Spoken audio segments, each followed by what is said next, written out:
Respected chair, प्यारे scholar, teachers,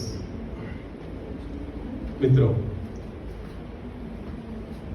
first मैं बताना चाहूंगा प्रकाश हेगड़े सर के बारे में। उनके इसको बंद कर दो, थैंक यू, बंद कर।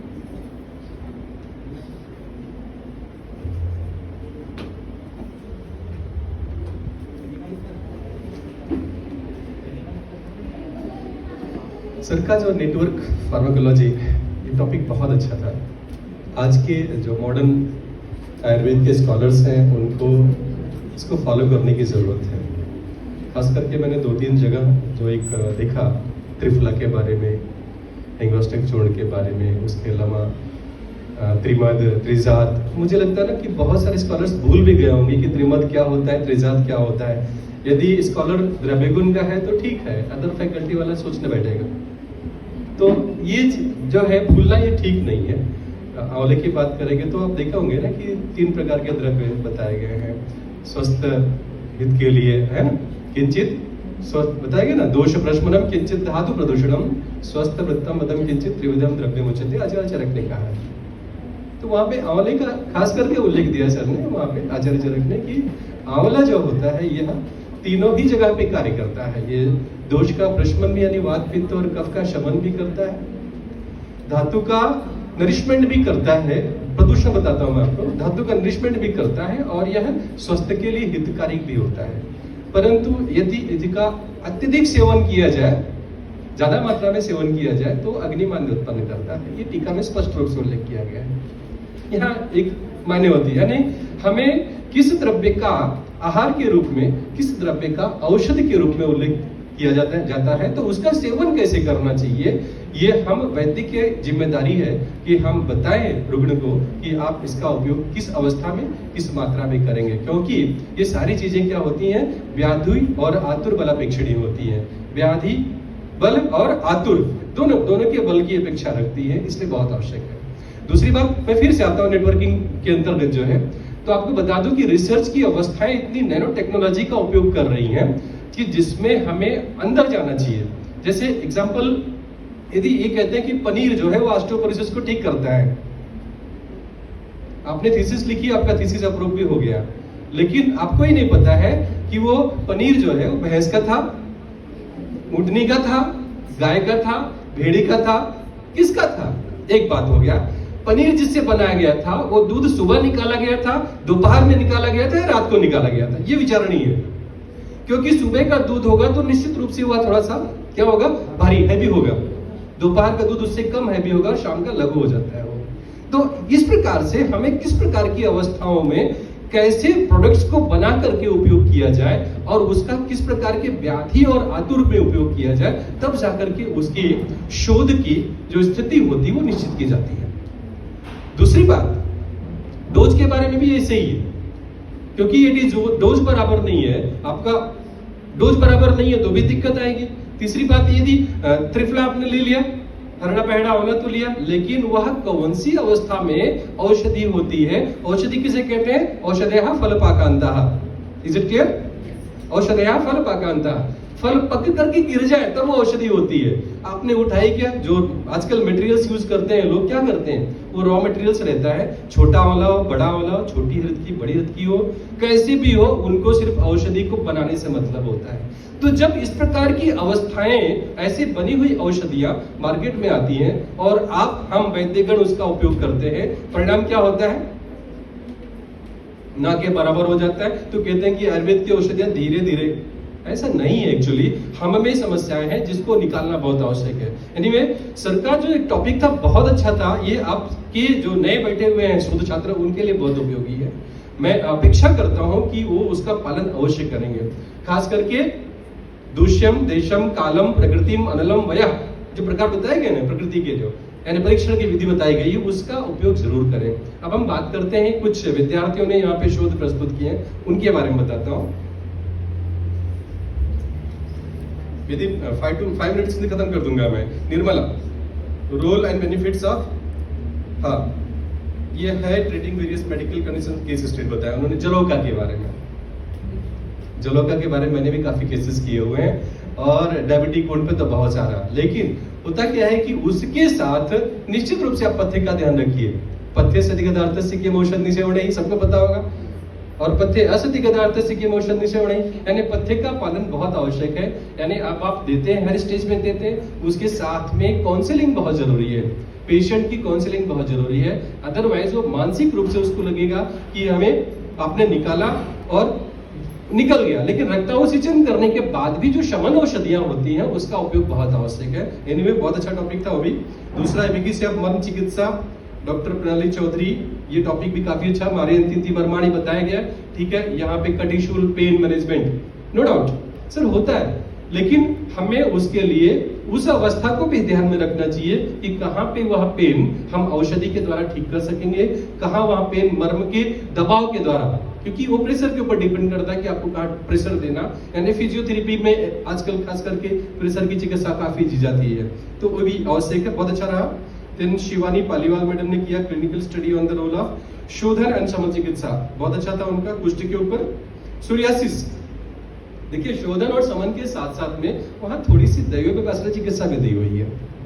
शिव शिवशुत गो द्विज आराधन सेवा, ध्यान रखिए।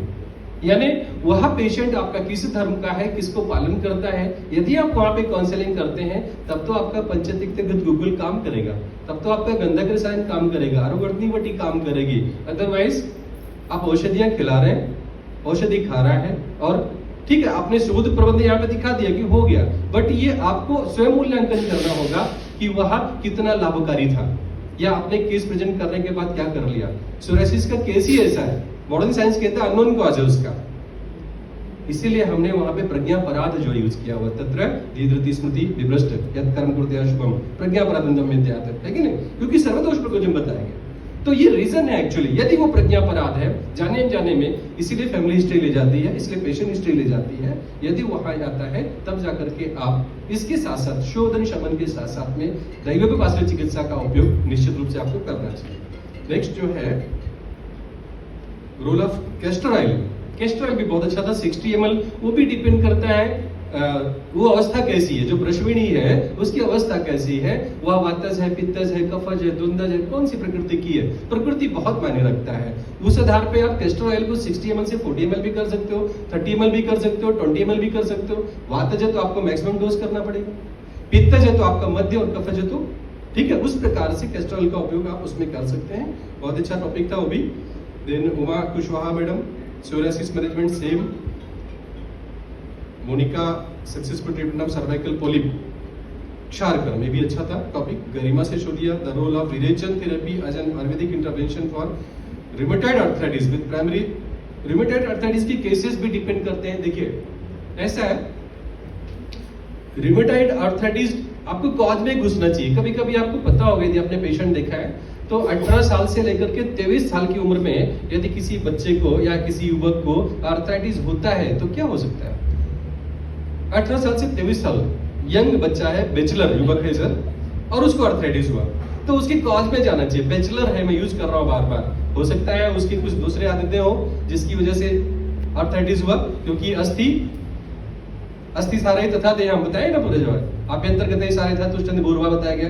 तो वो जिस तरह से उसमें है, अस्थि वहां से उत्पन्न होता है, तो अस्थि कहां से उत्पन्न होता है, उसकी स्थिति क्या होती है, उसके पहले और बाद में मज्जा और शुक्र जो आता है, वो जो धातुएं होती है, वो धातुओं का क्लेरिफिकेशन होना जरूरी है। वहां गड़बड़ होगा तो आर्थराइटिस हो गया। यानी ऐसी स्थिति में हमें भ्रूण चिकित्सा करनी चाहिए, उसका विशेष ध्यान रखना चाहिए। भ्रूण चिकित्सा में चांसेस ज्यादा रहते हैं ठीक होने के उसको। देन सक्सेसफुल ट्रीटमेंट हो गया सर्वाइकल, क्रिटिकल रिव्यू ऑफ नाकेशरादि। प्रकाश सर बैठे हैं सामने, नाकेशरादि काकसर ने प्रेजेंट किया था, इज इट? हाँ, तो नाकेशर कौन सा है जरा देख लेना बेटा। हमारे में सर में चर्चा हुई कि एक्चुअली ये लगता नहीं है कि असली नाकेशर जो आपने पिक्चर बनाया था, तो एक बार प्लीज हाँ सर देख लेते हैं।